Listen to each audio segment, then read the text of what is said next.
As a survivor of narcissistic abuse, you get shamed for not trusting people easily, for not forgetting the narcissist and moving on, and for being anxious and depressed all the time. Nobody understands your struggles, but now they will, because in this episode, I'm going to explain 5 traumagenic behaviors survivors of narcissistic abuse display and why these behaviors are valid. Hi, I am Danish, a narcissistic abuse recovery professional. I help survivors like you heal, recover and thrive after narcissistic abuse. Before we begin with today's episode, I have a request. Please share this episode with someone you want to learn more about narcissistic abuse and understand your situation. Let's begin with behavior number 1. Having extreme difficulty trusting others. By far, this is the biggest one. First things first, if you find it hard to trust others, you're not paranoid, crazy, or mentally ill. Your inability to trust others is a valid trauma response because the narcissist gave you every reason under the sky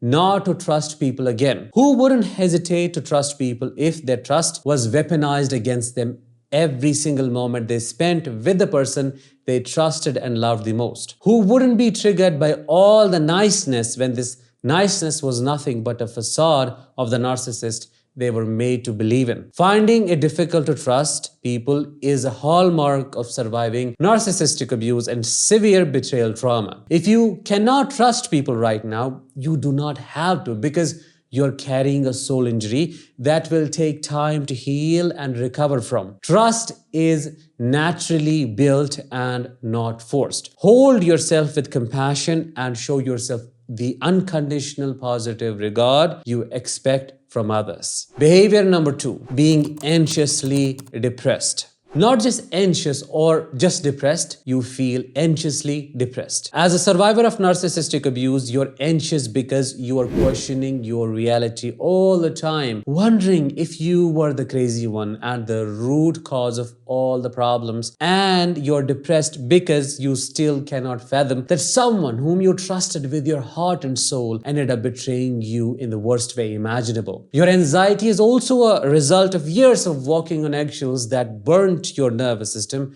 and injured your psyche, leaving you with lingering sadness and depression. You may expect to get over the narcissist just after leaving them, but unfortunately, it gets worse before it gets better. All that fatigue and stored stress in the body come up and you find yourself anxious around people when you may have never had such an issue before. Simple tasks like talking to someone on the phone gives you panic attacks because you don't know what to expect. You don't know how they will behave. Before we move to behavior number 3, I'm curious, I'm wondering if you have a behavior that you are shamed for, if you have developed a trauma response that most people do not understand. If yes, drop your experiences and answers in comments below and help other survivors feel validated and connected. Behavior number 3, being over-compliant. Over-compliance simply means overdoing compliance or high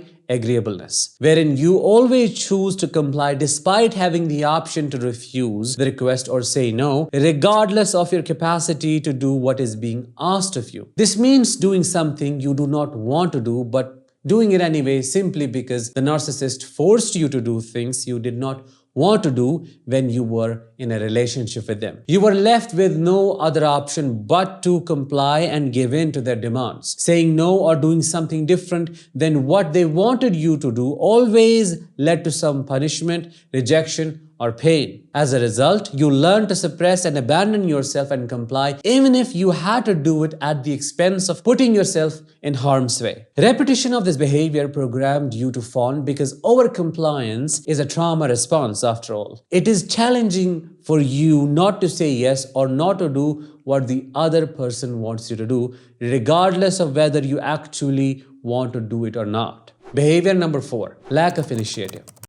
This is the one that most survivors get shamed for. As a survivor of narcissistic abuse, you may struggle with taking the initiative and making decisions, and this is completely normal. It's not being lazy or procrastination. It is the freeze response. Your nervous system and body are immobilized, which is what happens when we are overwhelmed by all the stress we have to face in a narcissistic relationship. Narcissistic abuse causes a significant amount of emotional and psychological damage, leading to feelings of self-doubt, worthlessness, and a lack of confidence in one's own abilities. You have spent years trying to please the narcissist and meet their constantly shifting expectations, which left you with little sense of who you are or what you truly want. This makes it challenging to take that first step and make decisions for yourself. But there is hope. Once your system moves from immobilization to mobilization, with time and proper support, you can begin to rebuild your sense of self and regain your ability to take the initiative and make choices that are true to your own values and desires. Behavior number 5 and the last one, anger. A lot of unprocessed rage. You may feel a lot of anger towards the narcissist or towards yourself, all of which is normal and natural. You feel angry towards them for obvious reasons, and you may feel angry towards yourself because you blame yourself for not seeing it earlier, for not leaving sooner, or for not taking a stand for yourself. But ask yourself these questions. Did you know back then what you know now? Did you know about narcissistic abuse? Did you have the choice or the awareness of it back then? Of course you didn't. So why blame yourself for something that you didn't do or you didn't know? Forgive yourself, but you do not have to forgive the narcissist if you do not believe in doing so. Many survivors keep a mental record of their traumatic experiences, hoping to one day seek revenge and turn the tables on the narcissist. This desire for revenge is valid because they caused you every kind of harm one can think of. But seeking revenge won't bring you peace and may result in developing a spiteful nature. You may unintentionally pour this anger into your relationships with others, making it difficult for you to form healthy connections. For these very reasons, it is better to resolve and process these emotions, this anger, in a different way that is healthy than taking revenge on the narcissist. In a nutshell, we can say the challenges that you face as a survivor of narcissistic abuse are unique, are different, and unfortunately, most people do not understand them, which is why you need to understand yourself. You need to offer yourself the compassion, the acceptance, the kindness that you expect other people to show towards you. That is what is very important. That was it for today. If you learned something new from this episode, give this a like, share this episode with others, and subscribe to the channel. Watch this next video for more validating content on narcissistic abuse. I will talk with you again in the next one. Until then, let the healing begin.